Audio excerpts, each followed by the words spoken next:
Bismillahirrahmanirrahim. Assalamualaikum warahmatullahi wabarakatuh. Selamat sore teman-teman semuanya. Sebagaimana yang sudah kami umumkan ya, bahwa KPK menemukan bukti permulaan yang cukup setelah beberapa kali memanggil, memeriksa saksi terkait dengan perkara dugaan tindak pidana korupsi berupa suap, pengurusan perkara di Mahkamah Agung, kemudian menetapkan satu orang sebagai tersangka pemberi suap, yang sore hari ini kami akan sampaikan, kami akan umumkan nama dari tersangka dimaksud sekaligus juga dilakukan upaya paksa penahanan.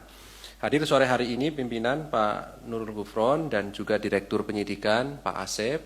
Nanti akan disampaikan poin-poin dari perkembangan penyidikan perkara dimaksud, dan seperti biasa setelahnya kami beri kesempatan teman-teman untuk bertanya 3 orang dan kami sampaikan, kita fokuskan lebih dahulu tentunya perkara yang berhubungan dengan dugaan suap di Mahkamah Agung ini. Baik, kami silakan Pak Gufron untuk menyampaikan poin-poin perkembangan dimaksud. Terima kasih Pak Ali. Assalamualaikum warahmatullahi wabarakatuh. Selamat sore, salam sejahtera untuk kita semua. Om Swastiastu, Namo Buddhaya, salam kebajikan. Yang saya hormati teman-teman media yang berkenan meliput acara ini sebagaimana disampaikan oleh Mas Ali. Pada hari ini Jumat 17 Februari 2023, KPK akan mengumumkan penahanan tersangka terkait dugaan tindak pidana korupsi berupa suap dalam kerangka pengurusan perkara di Mahkamah Agung. Apa yang kami umumkan ini, penahanan ini adalah pengembangan penyidikan dari kasus yang sebelumnya. Jadi ada jalur berbeda yang sebelumnya berkaitan dengan pengurusan perkara di jalur koperasi simpan pinjam. Kemudian ketika kami melakukan pengembangan penyidikan menemukan ada perkara lain yang juga diliputi dengan suap. Jadi pada hari ini kami akan menyampaikan informasi terkait lanjutan pengembangan penyidikan perkara dugaan tindak pidana korupsi berupa suap pengurusan perkara di Mahkamah Agung.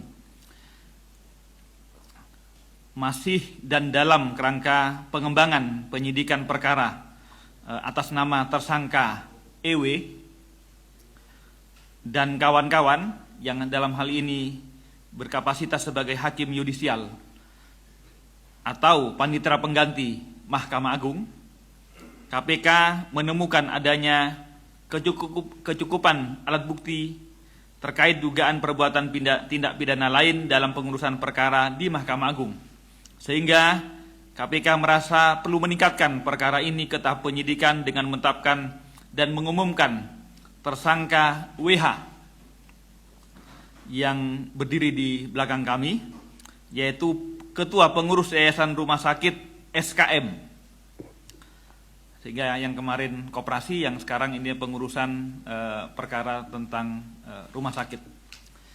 KPK dari awal penyidikan perkara ini telah menetapkan dan mengumumkan 14 orang tersangka sebagai berikut. Jadi sebelumnya ya. Pertama, saudara SD, Hakim Agung pada Mahkamah Agung. 2, saudara GS, Hakim Agung pada Mahkamah Agung. 3, PN, Hakim Yudisial, kapasitasnya dalam perkara adalah sebagai panitera pengganti pada Kamar Pidana Mahkamah Agung dan asisten Hakim Agung GS. 4, EW, Hakim Justisial, dalam kapasitasnya di perkara adalah sebagai panitera pengganti pada Mahkamah Agung. 5, ETP, Hakim Justisial, kapasitasnya sebagai panitera pengganti Mahkamah Agung. 6, RN, PNS pada Mahkamah Agung, posisinya sebagai staf. 7, DY, PNS pada Kepanitraan Mahkamah Agung. 8, MH, PNS pada Kepanitraan Mahkamah Agung. 9, NA, PNS pada Mahkamah Agung. 10, AB, PNS pada Mahkamah Agung. 11, YP, pengacara. 12 ES pengacara, 13 HT swasta, dalam hal ini sebagai debitur Koperasi Simpan Pinjam ID, 14 IDKS swasta, debitur Koperasi Simpan Pinjam ID. Seluruhnya telah dilakukan penahanan dalam perkara yang satunya. Keempat, terkait kebutuhan dari proses penyidikan dalam perkara ini yang baru ini, tim penyidik merasa perlu dan membutuhkan penahanan terhadap tersangka WH selama 20 hari ke depan, terhitung sejak tanggal 17 Februari pada hari ini sampai 8 Maret 2023 di rutan KPK pada Pondam Jaya Guntur. Konstruksi perkara ini diduga adalah tersangka WH selaku Ketua Pengurus Yayasan Rumah Sakit SKM sebagai perwakilan dari pihak termohon dalam gugatan PKPU penundaan kewajiban pembayaran utang ke Pengadilan Negeri Makassar yang diajukan oleh PT MHJ sebagai pihak pemohon. Saat pembacaan putusan oleh Majelis Hakim, Yayasan Rumah Sakit SKM diputuskan dinyatakan pailit dengan segala akibat hukumnya. Dengan putusan tersebut, pihak Yayasan Rumah Sakit SKM lantas mengajukan upaya hukum kasasi ke Mahkamah Agung, yang salah satu isi permohonannya agar putusan di tingkat pertama ditolak dan memutuskan Yayasan Rumah Sakit SKM tidak dinyatakan pailit. Artinya harapannya agar membatalkan putusan di tingkat PN. Sekitar Agustus 2022, agar proses kasasi ini dapat dikabulkan, Saudara WH berinisiatif yang sedari awal menyiapkan sejumlah uang dan kemudian melakukan pendekatan serta berkomunikasi secara intens dengan meminta Saudara MH dan Saudara AB selaku PNS pada Mahkamah Agung untuk membantu dan memonitor serta mengawal proses kasasi perkara yang panitera penggantinya adalah Saudara EW. Jadi ini adalah pengembangan keterangan dari Saudara EW. Sebagai bentuk komitmen tanda jadi, Saudara WH diduga memberikan sejumlah uang secara bertahap hingga mencapai jumlah sekitar 3,7 miliar kepada Saudara EW yang menjabat sebagai panitera pengganti. Statusnya adalah hakim justisial, tetapi dalam perkara tersebut sebagai panitera pengganti Mahkamah Agung yang diterima melalui Saudara MH dan Saudara AB sebagai perwakilan sekaligus orang kepercayaannya. Penyerahan uang dilakukan saat proses kasasi masih berlangsung di MA. Pemberian sejumlah uang tersebut diduga antara lain untuk mempengaruhi isi putusan. Dan setelah uang diberikan, maka putusan kasasi yang diinginkan Saudara WH dikabulkan. Dan isi putusan menyatakan Rumah Sakit SKM tidak dinyatakan pailit. Artinya menganulir, membatalkan putusan PN sebelumnya yang menyatakan Rumah Sakit SKM pailit. Tersangka disangkakan melanggar pasal 5 ayat 1 huruf A atau B atau pasal 13 atau pasal 6 ayat 1 huruf A Undang-Undang 31 tahun 1999 Jungto Undang-Undang 20/2001 tentang pemberantasan tindak pidana korupsi.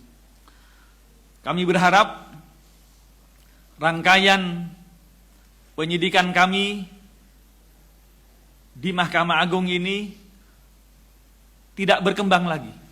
Mudah-mudahan perkara suap di Mahkamah Agung cukup sampai di sini dan mudah-mudahan hari-hari ke depan tidak ada lagi kasus-kasus penyuapan di lembaga peradilan kita. Karena bagaimanapun lembaga peradilan adalah benteng terakhir keadilan kita. Demikian yang dapat kami sampaikan. Terima kasih atas perhatiannya. Saya kembalikan ke Mas Ali Fikri. Wassalamualaikum warahmatullahi wabarakatuh. Baik, terima kasih Pak Gufron yang sudah menyampaikan poin perkembangan dari perkara dimaksud. Satu orang sudah ditetapkan sebagai tersangka dan ditahan sampai 8 Maret 2023 di rutan KPK pada Pondam Jaya Guntur. Baik, kami silahkan 3 orang penanya. Oke, 1, 2, 3. Oke, di belakang dulu, baru kemudian Mas Hendy ya. Mbak Flori ya. Selamat sore Pak Gufron, Pak Asep, Pak Ali. Saya mau nanya soal Sekretaris MA Hasbi Hasan. Kan Sekretaris MA Hasbi Hasan dalam surat dakwaan sebelumnya itu sudah disebut punya peran membantu dalam pengurusan perkara di MA. Nah pertanyaannya,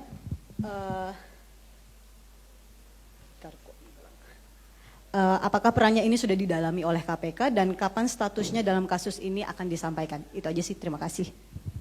Oke, terima kasih Mbak Flori. Depannya Mas Hendy. Iya. Oh ya, selamat sore Mas Ali, Pak Gufron, Pak Asep. Ini soal menindaklanjut pertanyaan soal perkembangan kasus ini, Pak. Ini kan soalnya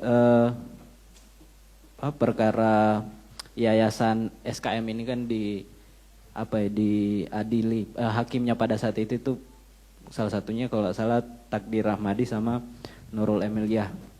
Nah sementara yang jadi tersangka di sini itu panitranya, yang kita ketahui misalkan panitra itu tidak bisa menentukan sebuah kasus, memutus sebuah perkara, dia hanya perantara. Nah apakah hakim yang memutus atau mengabulkan perkara ini itu akan dipanggil juga, terus apakah akan didalami perannya begitu.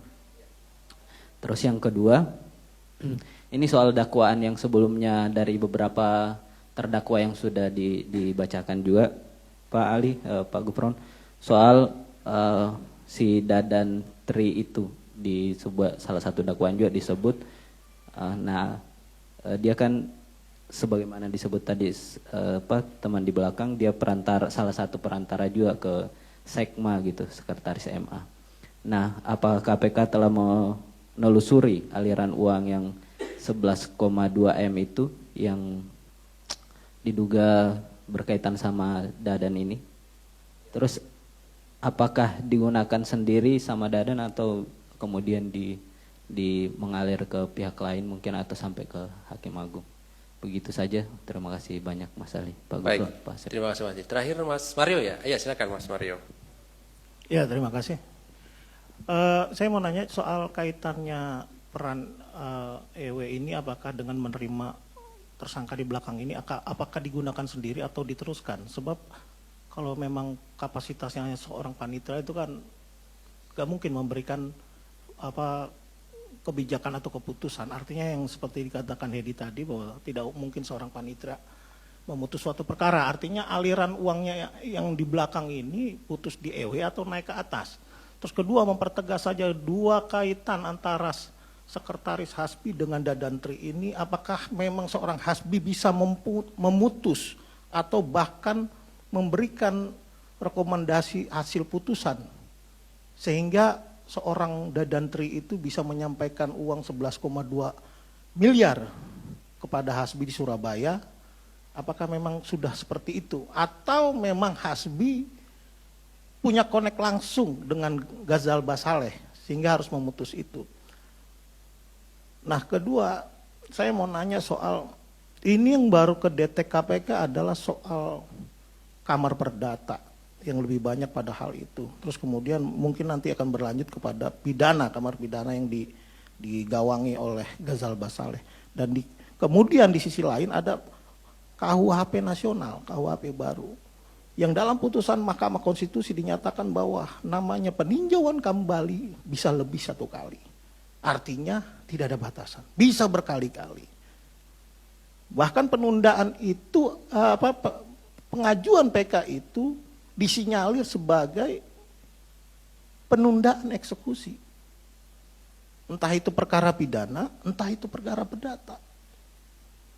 Artinya bahwa rentan sekali di Mahkamah Agung ini untuk memperdagangkan penundaan kembali dengan PK-PK tadi. Apakah KPK sudah pasang kuda-kuda pertama atau memang sudah mengendus adanya 13.000 kasus abadi di tahap PK yang hanya kerjanya menunda eksekusi, seperti yang terjadi ketika kasus Edi Nasution. Itu kan penundaan eksekusi sehingga Nur Hadi bisa memainkan itu. Ini kan udah modus lama, tetapi kenapa nggak disentuh gitu loh? Kenapa muter-muter hanya di perdata dan pidana yang levelnya kasasi atau itu saja? Padahal ada ruang yang sudah mengakar dan berurat, artinya cukup subur dari era zaman Soeharto. Dari zaman Soeharto aja udah 13.000 kasus abadi di tingkat PK. Yang tugasnya hanya menunda. Ya itu apakah KPK sudah sampai di sana gitu loh? Menghadapi adanya KUHP nasional atau KUHP baru yang efektif bisa digunakan pada 2 Januari 2026. Terima kasih. Baik. Ini masih ada kaitannya soal Mas Ali. Soal beberapa kemarin kan sudah ada diperiksa beberapa kayaknya Hakim Agung gitu, Mas Ali. Ini mau minta penjelasannya aja kan kemarin diketahui kalau beberapa Hakim Agung itu diperiksanya di gedung MA beberapa waktu lalu. Belum ada Hakim Agung yang diperiksa di KPK. Nah, apakah kasus ini masalah akan mulus? Maksudnya apa penjelasannya kemudian itu diperiksa di KPK di gedung MA begitu? Saya kira cukup ya teman-teman ya, cukup mewakili. Oke, saya beri kesempatan satu aja Mas Mario ya, biar tuntas sekalian. Setelah itu nanti dijawab. Ya, terkait kasus ini aja Mas, pengembangan dari kasus IA ini yang Izil Azhar, apakah memang ada kaitannya kemudian dengan pengadaan proyek-proyek lain yang ada di Aceh, khususnya soal pengadaan 2 unit kapal Aceh Jaya. Dan diinformasikan memang ada sedikit peran dari IA sendiri dalam komunikasi dengan pengadaan kapal angkut Aceh Jaya itu. Ya paling itu aja dulu Mas, makasih. Baik, terima kasih Mas Mario dan teman-teman yang lain. Kami silakan Pak Gufron dan Pak Asep.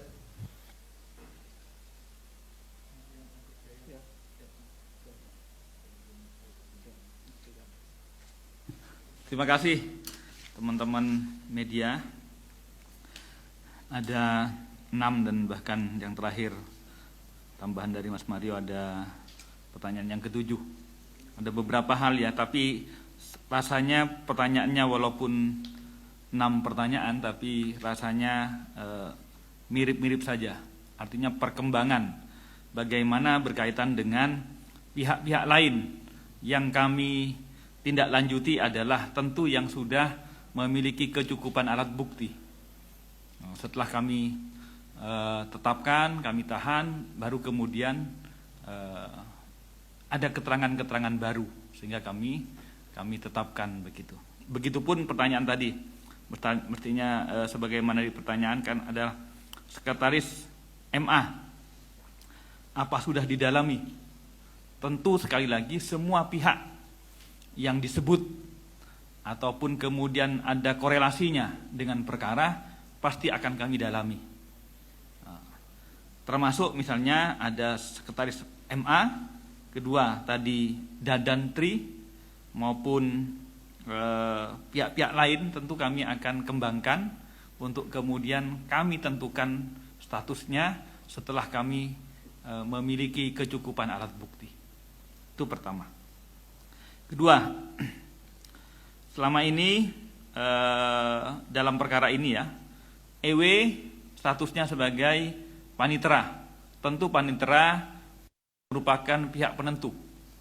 Nah, tetapi tentu kemudian kami sementara ini yang kami dapat penerimaannya itu sampai pada mereka-mereka yang kami tetapkan itu. Bahwa kemudian setelah kami tetapkan memberikan keterangan, baru kami kemudian akan kembangkan. Itu prosesnya ya. Jadi kami paham bahwa yang memiliki palu, yang menentukan itu adalah hakim. Tapi sementara yang kami tetapkan dalam hal ini masih panitera, itu iya. Tetapi karena memang delivery-nya sampai ke paniteranya. Tapi nanti kami akan terus kembangkan kepada pihak-pihak yang dituju tentunya. Sebagaimana Anda tahu misalnya saudara GS itu kan juga setelah beberapa pihak sebelumnya baru nyampe ke S. Misalnya saudara SD, beliau hakim juga, tapi tidak langsung kami dapat tentukan yang bersangkutan, tapi melalui pihak-pihak dulu baru kemudian kami tetapkan setelah ada kecukupan alat bukti. Begitu yang dapat kami sampaikan. Yang kelima, di Undang-Undang KUHP baru dan juga di putusan Mahkamah Konstitusi mengatakan bahwa PK tidak ada batasannya karena sebagai upaya hukum luar biasa, tidak dibatasi waktunya, tetapi dibatasi syarat dan ketentuannya saja. Syaratnya adalah adanya novum, adanya kehilafan hakim yang nyata, dan lain-lainnya. Ada 3. Tentang waktunya tidak terbatas. Tentu kemudian ini bisa dimanfaatkan ataupun kemudian bisa rentan korupsi. Tentu itu iya, tetapi sekali lagi KPK tidak dalam ranahnya untuk kemudian menyinggung tentang ketentuan PK. PK itu adalah bagian dari ketentuan pembentuk undang-undang dan juga putusan Mahkamah Konstitusi. Tetapi KPK tentu kemudian akan mencermati hal-hal seperti ini karena tidak pasti, kemudian tidak jelas waktunya, tidak ada batasan waktu, mengakibatkan sekali lagi PK bisa berkali-kali, PK kemudian tidak jelas sampai berakhir kapan, maka sebagaimana ditanyakan oleh teman-teman media, khususnya Mas Mario, bisa dimungkinkan digunakan hanya untuk buying time, nunda waktu agar tidak segera dieksekusi. Mau dieksekusi, PK lagi. Mau dieksekusi, PK lagi. Nah, tentu kemudian ini menjadi rentan untuk kemudian digunakan untuk tujuan-tujuan yang tidak semestinya dari tujuan pemberiannya upaya hukum peninjauan kembali atau PK ini. Nah, itu kami paham. Oleh karena itu tentu kami berharap pertama tentu ingin berdiskusi dengan Mahkamah Agung bagaimana agar PK ini secara limitatif itu bisa berkepastian. Kedua, juga seandainya pun mekanisme itu diwadahi karena memang peraturan perundang-undangan yaitu undang-undang maupun putusan MK itu memang mengatur PK bisa berkali-kali dan tidak ada batasan waktunya, maka agar hal-hal yang menjadi syarat itu terukur sehingga tidak bisa digunakan sebagai buying time sebagaimana disampaikan Mas Mario. Itu harapan kami supaya pencegahannya bisa lebih dioptimalkan dan tidak menimbulkan celah sebagaimana disampaikan Mas Mario dari pihak pemohon hanya untuk buying time, tapi buying time pun kemudian bisa menjadi moral hazard, bertransaksional menjadi suap. Nah, ini itu kami akan cegah dan kami akan kemudian akan pantau pelaksanaannya, mudah-mudahan tidak lagi digunakan sebagai celah suap. Lantas ada beberapa hakim yang diperiksa di Mahkamah Agung, iya. Jadi ketentuan pemeriksaan itu tidak harus di KPK, tidak harus di kepolisian, tidak harus di kejaksaan. Jika kemudian ada hal-hal yang sekiranya urgensinya lebih penting, misalnya ada kepentingan-kepentingan hukum lain yang sah, itu bisa dimungkinkan di tempat tempat pemeriksaan di KPK atau di kepolisian atau di kejaksaan. Itu bisa dimungkinkan. Yang penting sekali lagi dimanapun pemeriksaannya harus dijaga objektivitasnya. Bahwa kemudian perkara ini diperiksa di Mahkamah Agung, sebenarnya tidak di Mahkamah Agung juga, tapi di gudang arsip ya, di Pulau Mas ya, kita tempatkan di sana. Itu kami lakukan, tapi tetap secara normatif hal tersebut dilakukan sesuai dengan ketentuan peraturan undang-undangan berdasarkan KUHP. Yang kedua, objektivitas hasilnya tetap kemudian kami pertanggungjawabkan, mau dimanapun lokasinya, tapi tetap kami bertindak secara profesional. Dan itu semua dilakukan kemudian dilaporkan ke Dirdiknya dan kemudian pasti kemudian dipaparkan di pimpinan KPK. Itu yang dapat kami sampaikan dari pertanyaan-pertanyaan berkaitan dengan perkara di Mahkamah Agung ini. Selanjutnya karena ada pertanyaan tambahan dari Mas Mario berkaitan dengan penyidikan di Aceh, kami persilahkan Mas Asep untuk menambahkan. Terima kasih. Terima kasih pimpinan. Bismillahirrahmanirrahim. Assalamualaikum warahmatullahi wabarakatuh. Selamat sore dan salam sejahtera buat kita sekalian, yang terhormat pimpinan dan yang kami hormati pula rekan-rekan jurnalis. Sebelum saya menyampaikan atau menjawab pertanyaan yang disampaikan oleh Mas Mario terkait perkembangan Pak Ijil Azhar, izinkan saya menambahkan mungkin tadi yang terakhir dari Pak Gufron, bahwa sebelumnya terkait dengan Hakim Agung, kami panggil ke sini. Kemudian ada Bu Sri namanya hadir, tetapi yang beberapa Hakim Agung lainnya sedang ada kegiatan. Jadi tidak bisa hadir pada waktu itu. Kemudian betul apa yang disampaikan oleh Pak Gufron, karena kebutuhan kami terkait dengan informasi dari beliau-beliau, sementara para Hakim Agung ini juga memiliki kesibukan, maka bisa bertemunya atau bisa diminta keterangannya di tempat lain. Itu mungkin tambahannya. Ada Bu Sri namanya hadir di sini. Kemudian terkait dengan yang disampaikan atau pertanyaan yang disampaikan Mas Mario terkait dengan perkaranya Ijil Azhar di Aceh, kami juga sedang mengumpulkan bukti-bukti atau keterangan-keterangan lain atau perkara-perkara lain yang terkait dengan Ijil Azhar ini. Memang waktunya sudah agak lama, artinya karena sempat DPO, tetapi alhamdulillah dengan izin Allah Subhanahu wa taala dan juga tentunya dukungan dari rekan-rekan sekalian juga, Ijil Azhar bisa kita hadirkan di sini dan bisa untuk mempertanggungjawabkan perbuatannya.